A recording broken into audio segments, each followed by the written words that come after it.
An average-looking middle-aged man waits in line at the African border between Morocco and Spain. Stressed out families, distracted tourists, and other truck drivers are honking and yelling all around him as the cars move forward under the hot sun.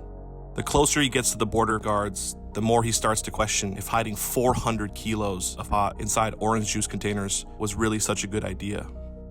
Welcome to the Trap Tree series. Please make sure to hit the like button, subscribe, comment down below, and follow us on the social medias. The links are down below in the description. Anyways, this is LMC. Let's run it. Smuggling and transportation is one of the most essential parts of any plant-related operation. This would probably not come as a surprise to you, but it bears saying that the business of smuggling is very broad. There are different strains and quality levels, and for those different varieties, there are people who specialize in their cultivation and distribution. And this explains why many big-time pot smugglers like Ben Zion Berhili continue to go under the radar of the general public, but not law enforcement. It could also be because Berhili's smuggling route was not one that many people expected. Whatever the case, this man managed to run an international pot smuggling business for years before finally getting caught a couple of years back. But before we get ahead of ourselves, let's take a few steps back to understand the context. Before we jump back into the video, I just want to say big thank you to Dr. Smoke for supporting this content. If you guys go over to drsmoke.com and use my discount code LMC, you're going to get 15% off your entire order. Again, that's going to be LMC, 15% off at drsmoke.com. They got all different types of products.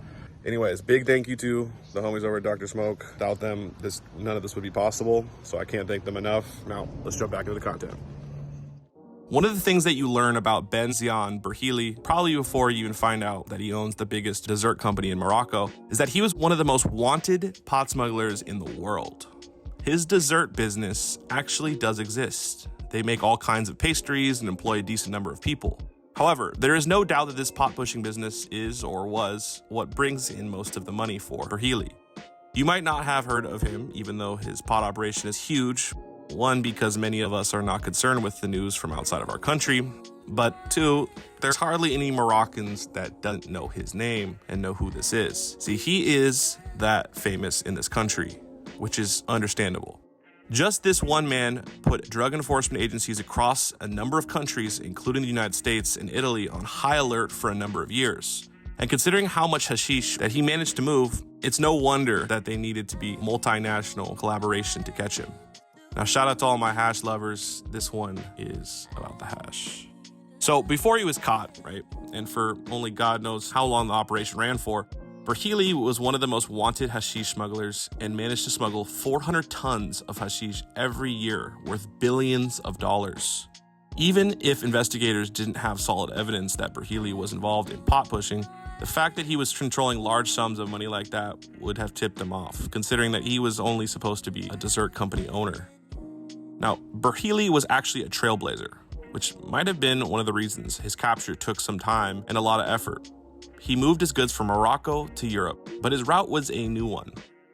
Pot from Morocco used to be moved into Europe, typically using speedboats and jet skis. At some point, these smugglers decided to graduate from just moving hashish to moving powder because it brought in more money. However, Spanish authorities figured that something like that was going on around their borders, so they decided to clamp down on it by installing cameras along the southern coastline back in 2007.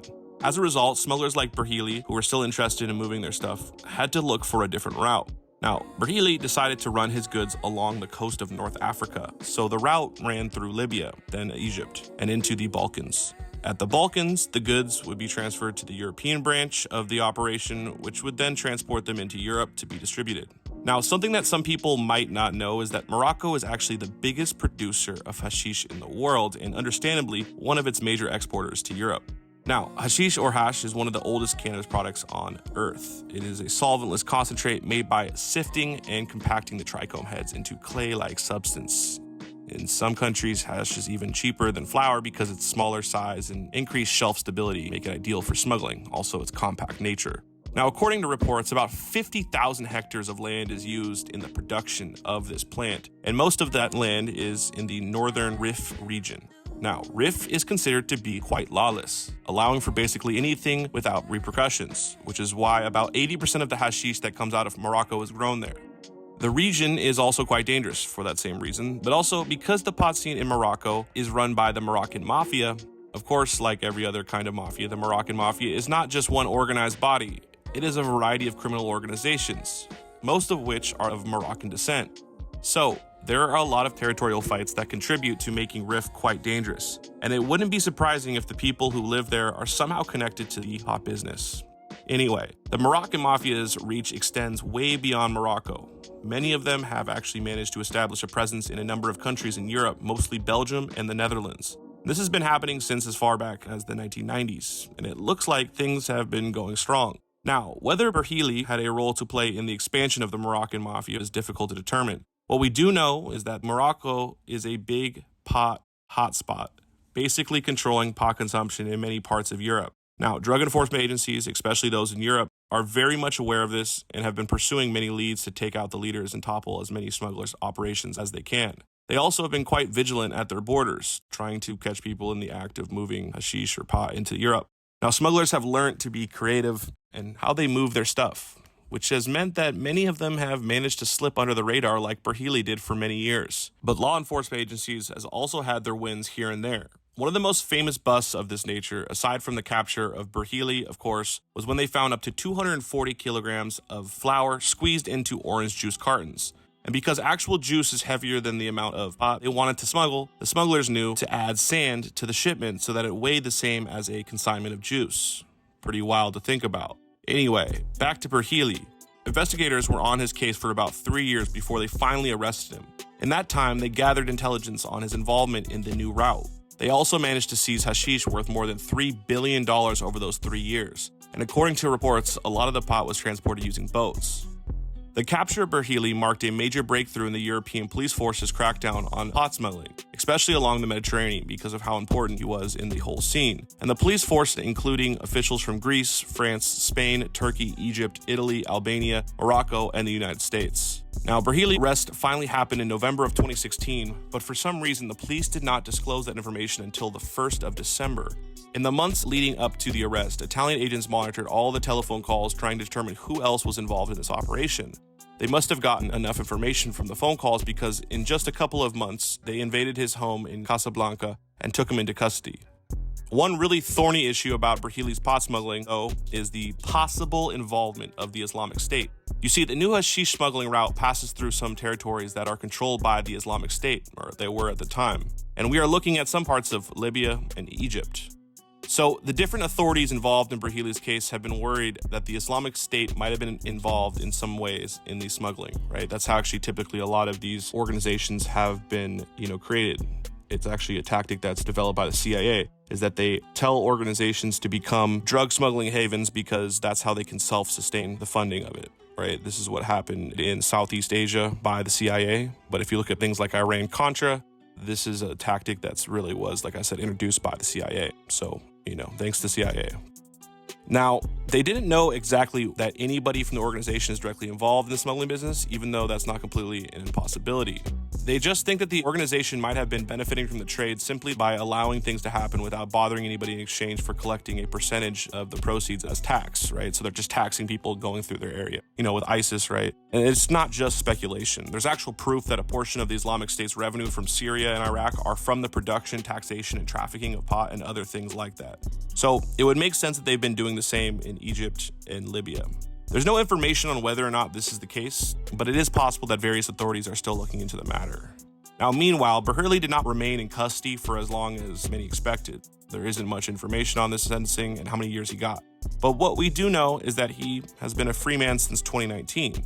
Now, smuggling anything across a regulated border with the intention of selling it for profit is a gamble with your life. Some receive huge dividends while others pay the ultimate price. But as long as governments make it illegal to transport certain goods, there will always be a profit incentive and smuggling will continue. And it's also important to notice that, we'll talk about this more in the future, but there are intelligence agencies that have trained different organizations around the world to self-fund themselves because, let's say, for example, the American Congress will not give them a budget to fund, but they want to continue certain proxy wars that can't be funded by the US officially. They use these kind of smuggling methods to fund their stuff. Anyways, we'll talk more about that here in the future, but I really, really appreciate you guys for taking the time to watch this video and making it all the way to the end of this video. If you guys are new to the channel, please hit the subscribe button. Definitely follow me on all the social medias. The links are down below in the description. Anyways, this is LMC, signing out. So we're going to be talking a lot more about the famous hashish, trade between Morocco and Europe. But I think this is a really interesting story in the sense of, if we really look at the history of the US government, the CIA really helping different, organizations around the world self-fund themselves through the illicit, through the sale of illicit substances. This actually might be a good example to a certain degree. It's not really like a direct example. It's not like Iran-Contra necessarily, but it is an example, or a more so, the fact that the Islamic State at the time was benefiting off this. This is a tactic that's been taught to organizations around the world prior to, obviously ISIS forming and stuff, but it's a real thing where, these organizations realize that, hey, we can self-fund ourselves through the sale of illicit substances. We're going to talk a lot more about that, by the way. Anyways, guys, I really appreciate you guys for rocking with me. Thanks for so much for, watching this. If you guys are new to the channel, please hit the subscribe button, hit the notification bell. Anyways, follow us on social medias, links down below in the description. Really appreciate y'all. This is LMC, signing out. So, if you guys haven't heard, we actually just started a brand new platform where we're going to be releasing exclusive content that's not going to be released anywhere else.